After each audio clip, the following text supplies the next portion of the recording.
At 1:45 p.m. on August 3, 2012, an emergency call suddenly rang through Hong Kong's 999 hotline. On the other end of the line, a man's voice rang out in panic, trembling and agitated to the point of choking. "My wife! My wife is in trouble! Please hurry, I'm begging you!" After confirming the exact address where the incident occurred, police forces were immediately dispatched and rushed straight to a rental apartment in Kingston Building located in the bustling Causeway Bay district. When the apartment door was opened, the scene that appeared before the police team caused even those who had witnessed countless crime scenes to feel heartbroken and shocked. Right in the living room, a young man was sitting collapsed on the floor, his entire body seeming to have lost all strength, his eyes empty, staring ahead as if completely unaware of what was happening around him. Behind him, the bedroom door was wide open, and on the bed inside, a woman lay motionless on her back. Her neck was covered with dark purple bruises, her face congested and swollen in a horrifying manner. Her vital signs were extremely weak. The paramedic team present at the scene immediately performed initial emergency measures and quickly transported the woman to the ambulance, rushing to the nearest hospital at maximum speed. Doctors and nurses gave their all in the emergency room. However, just half an hour later, the terrible news still came cruelly. The woman did not survive. The extent of her injuries was so severe that all rescue efforts became futile. The doctors declared that she had died due to being unable to receive timely medical care. Through a preliminary examination at the hospital, doctors gave an initial assessment that the victim had been strangled by someone using great force for an extended period, leading to suffocation and death. However, to obtain more accurate and detailed conclusions about the cause of death, the exact time the victim was attacked, as well as the level of violence used, they would still need to wait for results from an in-depth forensic examination. Meanwhile, police forces at the scene immediately proceeded with standard procedures. The man who reported the incident, the victim's husband, named Guang, was taken to the police station for questioning and to assist with the investigation. At the same time, the crime scene investigation team also conducted a thorough search of the rental apartment. They seized a large number of items that could be related to the case. Notably among these were male enhancement products discovered in the trash bin on the building's staircase. When brought into the interrogation room and faced with questions from the police, Guang did not deny or conceal anything, but admitted his criminal behavior relatively frankly. In his initial statement, he recounted the love story between himself and the victim in a tone full of regret and remorse. According to him, Guang and his wife Zhao Jianling were childhood friends who grew up in the same neighborhood. From the time they were children playing together, they had begun to develop vague, innocent feelings. However, their path to love was far from smooth. The two had to overcome countless obstacles, from family opposition, geographic distance when living apart, to life's upheavals that forced them to temporarily separate. But after so many hardships, they finally overcame everything to be together, officially getting married as a beautiful ending to their love story. However, the reality of married life was completely different from what both had dreamed of and expected. Instead of being happy and warm, their life together gradually became tense and full of conflicts. Cracks began to appear between them, growing deeper and harder to mend. Small disagreements initially turned into major arguments, even becoming noisy and fierce. In this relationship, Jianling was the one who was determined to end it. She had made up her mind to break up and no longer wanted to continue maintaining this marriage. Conversely, Guang could not accept this reality. He remained determined to salvage their crumbling marriage. According to the statement Guang gave during the interrogation, he recounted the events of that fateful day as follows. Initially, the atmosphere in the room was still relatively normal. He was lying on the bed massaging Jianling. While massaging, the two were exchanging words, talking to each other. But the conversation that had started gently gradually turned to more sensitive issues, and then inevitably, the topic of divorce was once again brought up. The more they talked, the more tense the atmosphere became. The words from both sides became increasingly harsh until the argument officially erupted violently. Jianling, in an extremely agitated emotional state and perhaps having endured for too long, suddenly reached for a fruit knife nearby and pointed it straight at Guang Leang. She shouted words full of determination. "I don't want to live with you anymore. We must divorce. I want to be with another man. Do you understand?" These words were like knives stabbing straight into Guang Liang's pride and ego. Hearing those words, especially the statement about his wife wanting to be with another man, Guang Liang felt as if his dignity had been trampled into the ground, publicly humiliated. Inside him, anger began to flare up with each passing second. The more he thought about what his wife had just said, the angrier he became. In that uncontrolled fit of rage, he decided he had to teach his wife a lesson, to let her know she couldn't look down on him like that. Therefore, at the moment when Jianling let her guard down slightly, Guang Liang suddenly reacted with a surprise attack. He lunged forward and used his strength to grip his wife's neck tightly. Jianling, with the small, weak physique of a woman, was completely unable to resist the strength of an adult man in a fit of rage. She struggled, tried to writhe free, but in vain. Just a few minutes later, her body gradually lost strength, then suffocated and fell into an unconscious state. Only at this point, when seeing his wife lying motionless, did Guang Liang awaken and realize that he had caused something serious. The previous anger dissipated, replaced by panic and fear. His mind became empty and chaotic, unable to think anything clearly. He stood there, not knowing what to do, how to properly handle this situation. After a period of hesitation and bewilderment, he finally panicked, grabbed his phone, and called the police. But what Guang Liang didn't know was that at the moment he stood there hesitating, confused about what to do, Jianling was actually not completely dead yet. Her body still had a fragile ray of hope. Her heart was still beating weakly.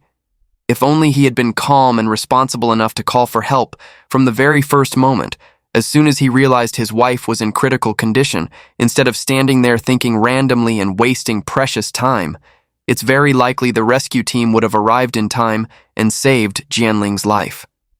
Those delayed minutes, those useless moments of hesitation and panic, took away the last chance of survival for a young woman. Looking on the surface, with what was initially presented, this case seemed to be merely a heartbreaking family tragedy, a sad story about a couple unable to reconcile, about emotional conflicts accumulated over time that erupted into tragedy. It seemed this was just the consequence of a marital argument gone too far, of a momentary loss of control in a fit of anger. But is the truth really that simple and straightforward?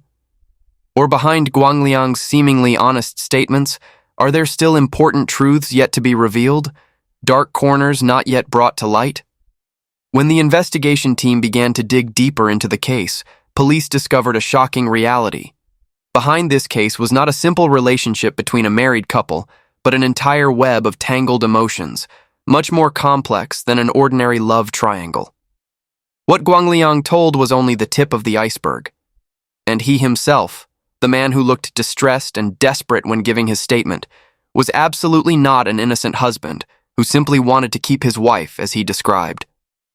To truly understand the origin of this tragedy, to clarify why a marriage ended in death, we must turn back time, must start the story from the victim herself, Jianling, and the three men who had appeared and left deep marks in her short life. These three men, each with their own role, each with their own influence, together wove a tragic, tangled love story that ultimately led to the tragic death of a young woman. Jianling was born in 1982 in Yunfu City, Guangdong Province, into an ordinary family with 3 daughters. She was the third child, with 2 older sisters above her. Jianling's childhood passed quite peacefully and calmly in this small city, like many other children of her time. At age 11, at the elementary school where she was studying, Jianling met and befriended a boy at the same school named Guang Liang. Perhaps because they were the same age with similar interests, the 2 children quickly became close. They often played together after school, walked home together, and shared the innocent stories of childhood. That pure relationship gradually developed into a close, inseparable friendship. But what young Jianling didn't realize at the time was that in Guang Liang's heart, a boy just entering adolescence with his first psychological upheavals, a vague affection had begun to sprout, different from ordinary friendship. However, those peaceful days did not last forever. When both entered middle school, an incident caused their paths to temporarily diverge. Due to changes in Guang Liang's father's work, the entire family had to move to another city to live, and Guang Liang had to transfer schools, leaving his hometown and his close friend. From then on, the boy could only return to his old hometown of Yunfu during holidays and family gatherings. Geographic distance created a wall between them. Naturally, as the distance grew, as each person's life followed a separate trajectory, communication between them gradually became sparse. In 1998, when Jianling had just graduated from middle school at age 16, she stood before an important crossroads in her life. Instead of choosing to continue her education like many friends her age, she decided to drop out and enter life early to earn a living. This was not an uncommon decision in the social context of late 1990s China, when many families in difficult circumstances had to send their children to work early to help with finances. At that time, the wave of labor migration from rural areas and small cities pouring into large urban areas in Southeast China was occurring vigorously. The saying East, West, South, North, Central, to get rich, go to Guangdong, had become the faith and hope of millions of young people. Cities like Shenzhen, Guangzhou, and Dongguan were seen as promised lands, places with countless opportunities to get rich and change one's destiny. Jianling, like countless other young people in her generation, also nurtured dreams of a brighter future in these developed cities. Therefore, she and her second sister packed their bags and set off for Shenzhen. There, Jianling found her first job, working as a server at a karaoke bar. It was at this karaoke bar, during her initial days of work still feeling uncertain and inexperienced, that Jianling met the first man who truly completely changed the trajectory of her life. A man surnamed Zhang. Mr. Zhang was a Hong Kong citizen who worked as a steel fabricator, a profession that paid quite well at the time. It's important to understand that in the late 1990s, the gap in living standards and income between Hong Kong and mainland China was still very large. An ordinary worker in Hong Kong could earn many times more than someone doing the same job in the mainland. Precisely because of this, when Mr. Zhang came to entertainment venues in Shenzhen, he usually had the habit of spending quite generously. He gave generous tips, bought expensive drinks, displaying a lifestyle quite luxurious compared to the general standard. All of this left a deep impression on Jianling, a 16-year-old girl just stepping into life without much experience and still naive about life. But it wasn't just Jianling who was attracted to Mr. Zhang. Conversely, Mr. Zhang, a middle-aged man, more than 10 years older than her, couldn't help but notice this young girl. Jianling possessed a refined, gentle appearance. Moreover, she also had quite a high EQ, knowing how to communicate and deal skillfully and thoughtfully with customers. Attracted by the combination of innocent beauty and sharp intelligence, Mr. Zhang proactively began to find ways to approach and pursue the young girl. Mr. Zhang presented himself as a mature, stable man with a calm demeanor and rich life experience. He treated Jianling very gently and thoughtfully, caring about her. Although it couldn't be said that he cared to the point of being meticulously perfect in every detail, the care, the affection, and especially the financial security that Mr. Zhang brought created a strong attraction. For Jianling, a girl who had just turned 16 and was having to be independent in a large, unfamiliar city, all of this was like a solid anchor in the stormy sea of life. She could not resist that attraction, could not help but gradually open her heart to this mature man. The relationship between Jianling and Mr. Zhang developed quite quickly. After getting to know each other and dating for about a year, when the feelings between them had gradually become more stable and deep, they decided to move in together like husband and wife in Shenzhen. After a few years of living together, in February 2004, when Jianling was 22 years old, both decided to go to Hong Kong to register their marriage, officially becoming a legally married couple. This marriage, at least initially, seemed like it would bring Jianling a stable, protected life she had never had before. Looking from the outside, no one could know for sure how deep Jianling's feelings for Mr. Zhang were, whether it was true love or just gratitude, economic dependence, and a sense of security. The young girl rarely expressed her deep emotions outwardly, But one thing was completely clear, and anyone could see: the affection and love that Mr. Zhang had for his young wife. He expressed his feelings not only in words, but also through concrete, practical actions. Every month, Mr. Zhang regularly sent Jianling 5,000 Hong Kong dollars, approximately 640 US dollars, for living expenses and personal spending. This amount was enough for Jianling to have a comfortable life without having to worry about daily financial issues. Moreover, he not only provided materially, but also genuinely cared about his wife's health. The clearest evidence of this occurred not long after they got married. During a health checkup, Jianling discovered she had a benign tumor. When he heard this news, Mr. Zhang immediately arranged everything to take his wife to Hong Kong to be examined and treated at a reputable private hospital. The cost for the surgery, along with the entire treatment process before and after, amounted to more than 50,000 Hong Kong dollars, approximately 6,400 US dollars. A not insignificant sum, but Mr. Zhang was willing to pay without hesitation. It was precisely these practical and responsible actions that convinced the Zhao family. Although they may have initially had reservations about the age gap between their daughter and Mr. Zhang, they ultimately always supported this marriage. In the eyes of Jianling's parents and two sisters, Mr. Zhang was a trustworthy man, responsible to his family, with solid financial capability, and most importantly, he truly cared for and looked after their daughter. This was a man worthy of entrusting their daughter's life to. However, life doesn't always follow what we see on the surface. Behind romantic sayings like "true love knows no age" or "love overcomes all barriers" often lie practical contradictions that are not easy to reconcile. An age gap of more than 10 years is not just a number, but it also represents major differences in many other aspects. Differences in thoughts and concepts, gaps in physical strength, life experience, and position in the relationship all cause this marriage to gradually reveal disharmonious cracks.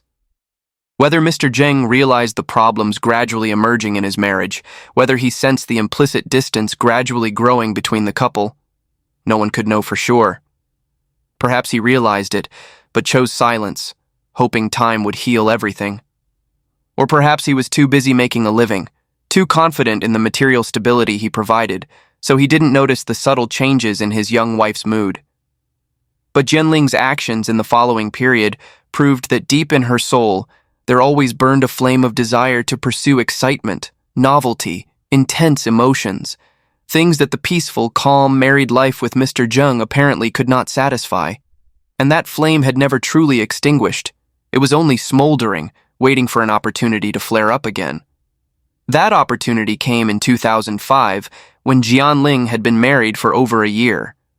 During a trip back to her old hometown of Yunfu to visit family, she unexpectedly met someone who had once been very important in her childhood memories: Guang, her closest friend from when she was young. During the years apart, Guang life had also undergone many changes.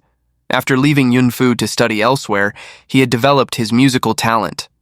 With effort and luck, he had passed the entrance exam to a music academy. After graduating, instead of returning to his small hometown, Guang decided to seek opportunities in Shenzhen to develop his career. In Shenzhen, he had found his place in the entertainment industry, working as a resident singer at some bars, clubs, and entertainment venues. Not stopping there, Guang also actively participated in small singing competitions in the area and had won certain awards. Gradually, he began to gain some reputation in the industry, becoming known to some people as a promising singer. His life, while not wealthy or luxurious, was stable and seemed to be heading in the right direction. However, no matter how many years had passed, Guang always kept a special place for Jianling. He had never truly forgotten her. Jianling's image always existed somewhere in his memories and emotions. Therefore, when the two unexpectedly met again in Yunfu during Jianling's trip home, for Guang, this was not merely a chance encounter between two old friends. This was the opportunity he had been quietly waiting for, a chance for those hidden feelings to be rekindled. This reunion caused the flame of love that had never truly been extinguished in his heart to burn fiercely again, even more intense than what he had felt when he was young. Notably, according to the account of the second sister in the Zhao family, this was actually not the first time Jianling and Guang had met again after many years apart. The second sister revealed that after Jianling graduated from middle school in 1998, that is, before she went to Shenzhen and met Mr. Zheng, she had once met with Guang. Moreover, in the testimonies recorded at the trial later, there was also mention of the two having been each other's first love. Based on these clues, it can be inferred that before this 2005 reunion, Jianling and Guang had had a chance to meet, and in that meeting, they had confirmed, whether in words or simply through feeling, that the feelings between them were not just friendship, but something deeper, more special. The reunion, after many years apart, opened the door to memories and emotions. The two had too much to share, too many time gaps to fill. They told each other about the years that had passed, about experiences, about current life, about dreams and regrets. The more they talked, the more they realized they still understood each other strangely well. The conversations that initially were still cautious, maintaining the distance of old friends, gradually became more intimate. And then, no one knows exactly at what point the fragile boundary between friendship and love was crossed. From childhood friends meeting again, they had crossed the line to become lovers, entering a secret relationship. What's worth mentioning is that Guang knew perfectly well that Jianling was married, but this didn't make him hesitate or have any intention of backing down. For him, Jianling was someone he had loved since childhood, someone who should have belonged to him, and the fact that she had married someone else was just an accident of fate that he wanted to correct. From then on, Jianling's life officially entered a stage full of complexity and danger, living parallel lives in two places with two completely different roles.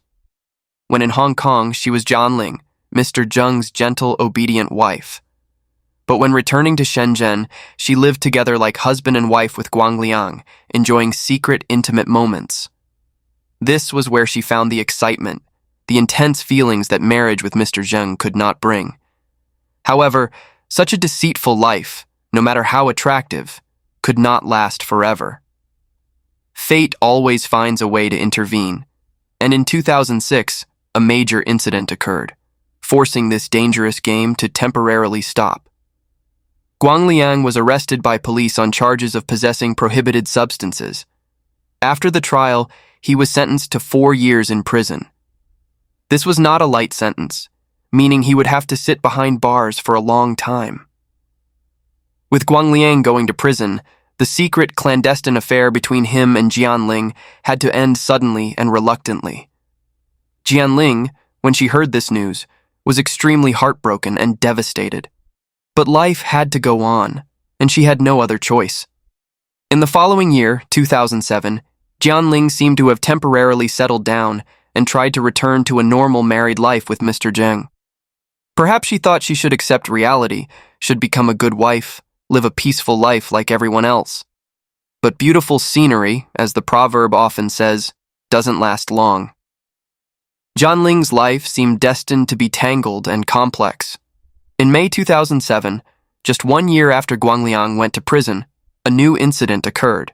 Due to regulations regarding travel documents in Hong Kong, Jianling was forced to leave Hong Kong and return to mainland China to wait for administrative procedures to be processed. At this time, she didn't yet meet the requirements to apply for permanent Hong Kong residency, so she still had to follow this process. Because the validity period of the Hong Kong travel permit was 6 months, it needed to be renewed when it expired. And only after residing continuously in Hong Kong for more than 7 years could one apply for permanent residency. At that time, Jianling didn't meet this condition, so she needed to periodically leave Hong Kong. This was also the reason why, in 2005, she was able to live together with Guang for an extended period. And this time, in May 2007, when once again having to leave Hong Kong for the mainland to handle travel permit procedures, fate brought another new encounter. During a taxi ride, Jianling met the driver whose name was Zhang Liwen. Liwen was an ordinary man who made his living as a taxi driver. He wasn't wealthy, didn't have high social status, but in the brief conversations in the car, perhaps he had left some impression on Jianling. Perhaps it was humor, affection, or simply an unexpected connection that both felt. What's worth mentioning is that at this time, Liwen was not a single man. He already had a family. At the same time, he also knew clearly that Jianling was a married woman with a husband in Hong Kong. Both were completely aware that any relationship that crossed the boundary of friendship would be adultery, would be morally wrong, and could harm their current families. But despite knowing all of this clearly, the two still could not, or did not want to, resist the temptation. They knew clearly they shouldn't do it, knew clearly this was wrong, but still decided to do it. The relationship between them developed at a dizzying speed. From conversations in the taxi, they progressed to exchanging phone numbers, then meeting privately, then quickly becoming physically intimate. Less than a year after the two began their relationship, Jianling discovered she was pregnant, and the baby in her womb was not Mr. Zheng's, but Liwen's. Jianling knew very well that she couldn't hide this forever. Therefore, she chose to proactively confess everything to Mr. Zheng. Anyone could predict that Mr. Zheng's reaction would be furious anger, deep hurt, possibly immediate divorce, or even violence. But Mr. Zheng's actual reaction was completely different from all ordinary predictions. Mr. Zheng, after hearing his wife's confession, did not get angry, did not yell, did not hit her, and did not demand immediate divorce. Instead, he chose to forgive. Perhaps Mr. Zheng truly loved Jianling to the extent that he was willing to accept everything, even betrayal. Love sometimes makes people become blind, willing to forgive the unforgivable. Perhaps because he had reached middle age, was tired of life's troubles, didn't want to go through the scene of divorce, dividing assets, having to start over from scratch. At this age, stability and peace might be more important than self-respect. Whatever the reason, Mr. Zheng not only agreed to forgive his wife, but also expressed willingness to continue maintaining this marriage. Even more astonishingly, he also agreed to accept the child in Jianling's womb as his own biological child. This was a level of tolerance almost beyond the imagination of ordinary people. It's no wonder the Zhao family continued to strongly support this marriage. Mr. Zheng's tolerance far exceeded what any family could expect from a son-in-law. In July 2009, the baby was born. Because Jianling and Liwen did not have a legal marriage relationship, the child was registered with the surname Zheng, officially becoming Mr. Zheng's child on paper. That same year, after many years of waiting, Jianling's Hong Kong permanent resident documents were finally approved. She officially became a Hong Kong resident, but immediately after that, Jianling left the child with Liwen to raise. Liwen, because of Jianling, had decided to divorce his wife. Meanwhile, Jianling continued to maintain her marriage with Mr. Zheng. She still lived in Hong Kong, still was Mr. Zheng's legal wife. But she also didn't completely cut ties with Liwen. She still periodically returned to Shenzhen under the pretext of visiting her child. And each time she returned, she spent brief time with Liwen. The two still maintained an emotional and physical relationship. This was a strange relationship. Jianling lived with Mr. Zheng, but periodically returned to see Liwen and their child. Mr. Zheng knew or suspected, but chose silence. Liwen alone raised the child, waiting for those rare times when he could see the woman he loved. Later, when Jianling passed away, reporters sought out Mr. Zheng for an interview. He refused to say much, only answering a few brief sentences before falling silent. Perhaps even he himself didn't know how to explain this absurd relationship. Just as Jianling was maintaining this strange relationship with Mr. Zheng and Liwen, someone appeared who completely broke this balance. In early 2010, Guang Leang completed his prison sentence and was released. The fact that he had a criminal record for prohibited substances clearly showed this was not a good, trustworthy person. But Jianling still always looked at him through rose-colored glasses. 4 years in prison did not cool her feelings at all. When they met again, the two quickly reunited, becoming lovers as before. From then on, Jianling began juggling 3 men, Mr. Zheng in Hong Kong as her legal husband, Liwen in Shenzhen as the father of her child, and now adding Guang Liang, also in Shenzhen. But the longer time went on, the more Guang Liang couldn't stand it. He wasn't like Mr. Zheng, someone willing to accept everything. Guang Liang had an extremely strong possessive nature. completely unable to accept sharing Jianling with others. He demanded she cut ties with Mr. Zheng and Liwen to be with him alone. But Jianling didn't want to lose the stability from Mr. Zheng, nor did she want to be away from her child and Liwen. Therefore, the two began arguing constantly. Each time they met was no longer sweet, but turned into fierce disputes. This conflict grew deeper each day with no way out. Perhaps deep in Jianling's heart, the person she loved most from beginning to end was always Guang Liang. Long ago, when she was pregnant with Liwen's child, she had never thought about divorcing Mr. Zheng. But now, because of Guang Liang, she was truly determined to divorce. In September 2011, Jianling and Mr. Zheng officially completed divorce procedures. After the divorce, Jianling moved back to live permanently in Shenzhen, giving up her life in Hong Kong. Not only that, she also sought out Liwen to make things clear. She told him that their relationship as lovers had to end. From now on, they would only be the parents of their child, nothing more. Liwen later confirmed this in court. From that point on, although Jianling still occasionally returned to Shenzhen to visit their child, the two no longer had an intimate relationship. Everything ended completely. 3 months after the divorce, in December 2011, Jianling and Guang Liang registered their marriage. But this decision met with fierce opposition from her family. Jianling's mother tearfully pleaded with her daughter, "Guang Liang has a criminal record, was in prison, he's not a good person.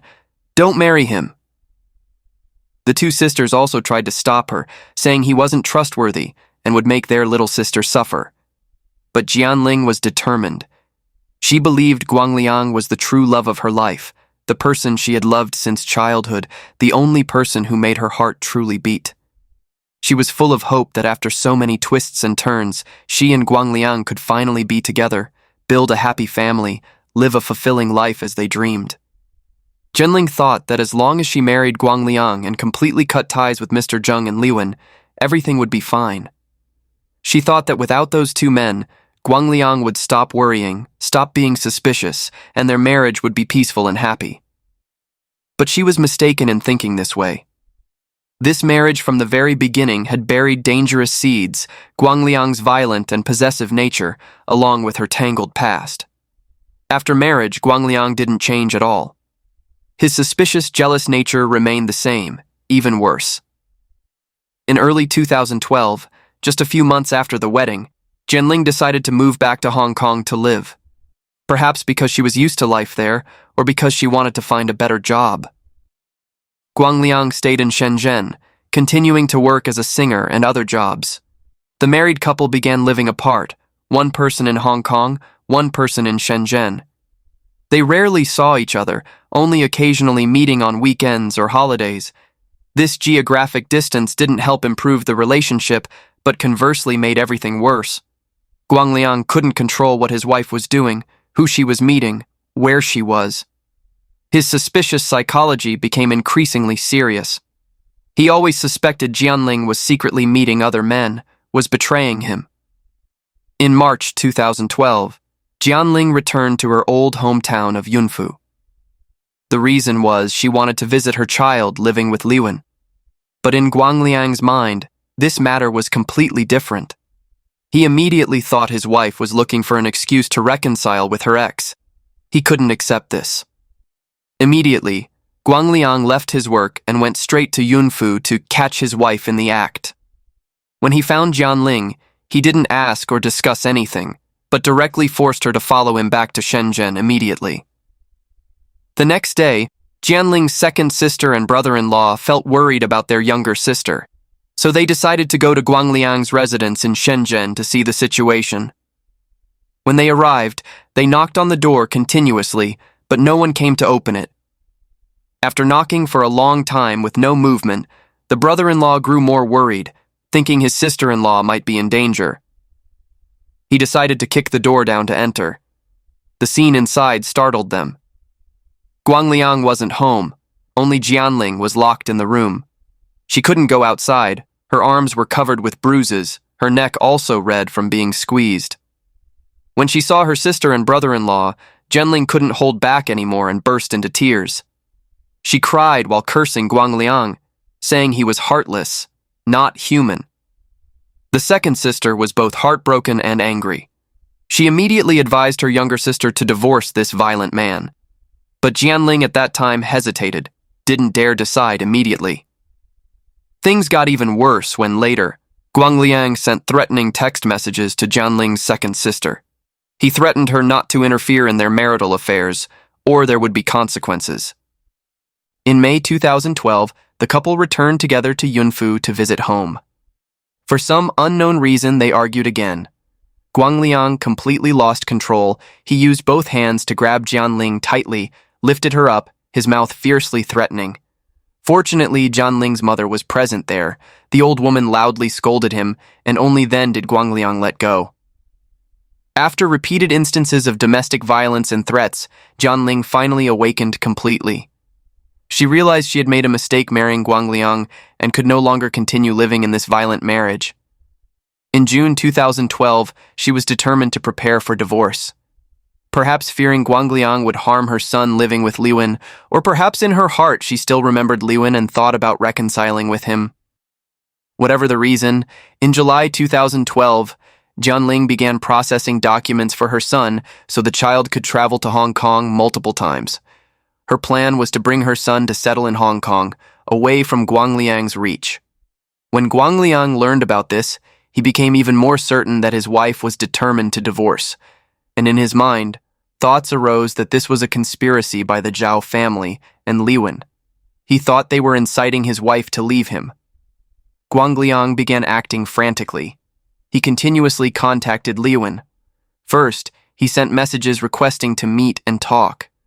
When he received no response, he switched to direct threats. "I'm warning you not to touch my wife. She and I grew up together since childhood. I even went to prison for her, and now we're married. I don't want to hurt you, but if you go too far, you'll definitely pay a painful price." Not stopping there, Liang also targeted Jianling's mother, sending threatening messages to her. "It's not your turn to ruin our relationship. Originally, we were doing well, even preparing to have a child. My feelings for her over more than 10 years, no one can compensate for. Now she and I have only two outcomes, either live well together or die together." Liang wouldn't accept losing his wife.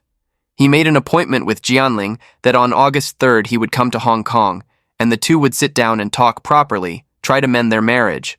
But at this point, Jianling was determined to divorce. She no longer had any hope for this marriage. Knowing Liang was about to arrive, Jianling was scared and didn't know how to deal with him. She immediately contacted Liwen to discuss strategies. On August 2nd, Liwen came to Hong Kong. That evening, the two were together. The next morning, he took Jianling to the train station so she could meet Liang as arranged. When seeing Jianling off, Liwen perhaps still dreamed that after she finished divorcing Liang, the two would officially be together, bring their child home, live a happy life as a family of three. But he couldn't have imagined that this farewell would be the last time he saw Jianling alive. On August 3rd, 2012, the tragedy occurred. 3 days later, on August 6th, 2012, Liang appeared in court for the first time at the Eastern District Court of Hong Kong. After hearing a preliminary overview of the case details, the judge ruled that he did not need to answer questions in this session. He was escorted to the Correctional Services Department for temporary detention, waiting until September 8th to allow more time for police to investigate in more detail and await official forensic examination results.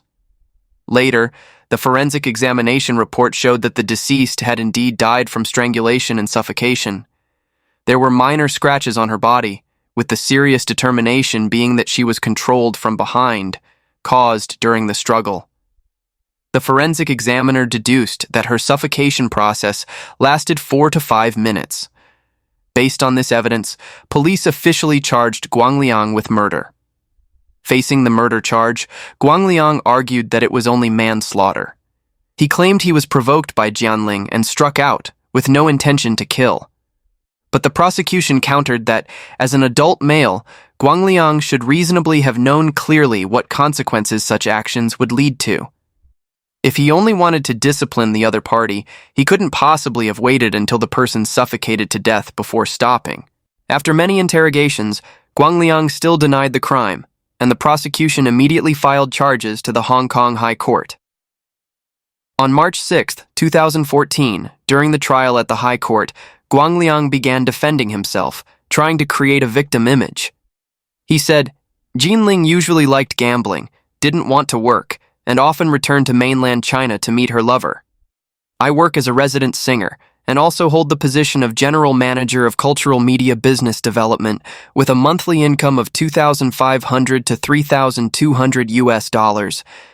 Every month I gave her several $100s for living expenses, but she still complained that I was useless and earned too little." He also expressed that the Zhao family also never acknowledged their marriage. He also said that after marriage, the two often erupted into arguments and even fights. When Jianling was emotionally agitated, she would grab hard objects to throw at people, becoming physically aggressive. Guang Leang also emphasized that he called the police so they would quickly arrive at the scene to rescue Jianling. After striking out, he was full of remorse. However, these were all Guang Liang's one-sided statements, with no way to verify their truth. What can be confirmed and cannot be denied is that Guang Leang indeed committed domestic violence many times, and ultimately, it was his hands that ended her life. However, the jury seemed to accept part of the defense. After 4 hours of deliberation, they unanimously ruled that Guang Liang's murder charge was established. On March 11, 2014, the judge pronounced sentence in court. This is a case of manslaughter caused by domestic violence. The defendant should not have used violence to resolve family conflicts, much less taken away her life because his wife proposed divorce. But considering the defendant did not intentionally kill and confessed after the incident, after comprehensive consideration, Guang Leang is sentenced to 8 years in prison. This verdict result was difficult for the Zhao family to accept. They believed the sentence was too light, unable to pay for the crime he had committed. As for Jianling's lover Liwen, he always maintained his feelings for her. He brought Jianling's ashes back to her old hometown of Yunfu for burial. Zhao Jianling perhaps never thought until her death that her whole life would revolve around 3 men. She had given up a stable marriage with Mr. Zheng, cut ties with Zhang Liwen, disregarded her family's opposition, all just to be with Guang Liang. She thought it was true love, was destiny, was something worth betting her whole life on. But in the end, it was precisely that love that ended her life. And that is today's case. Thank you for watching, and I hope to see you in the next videos.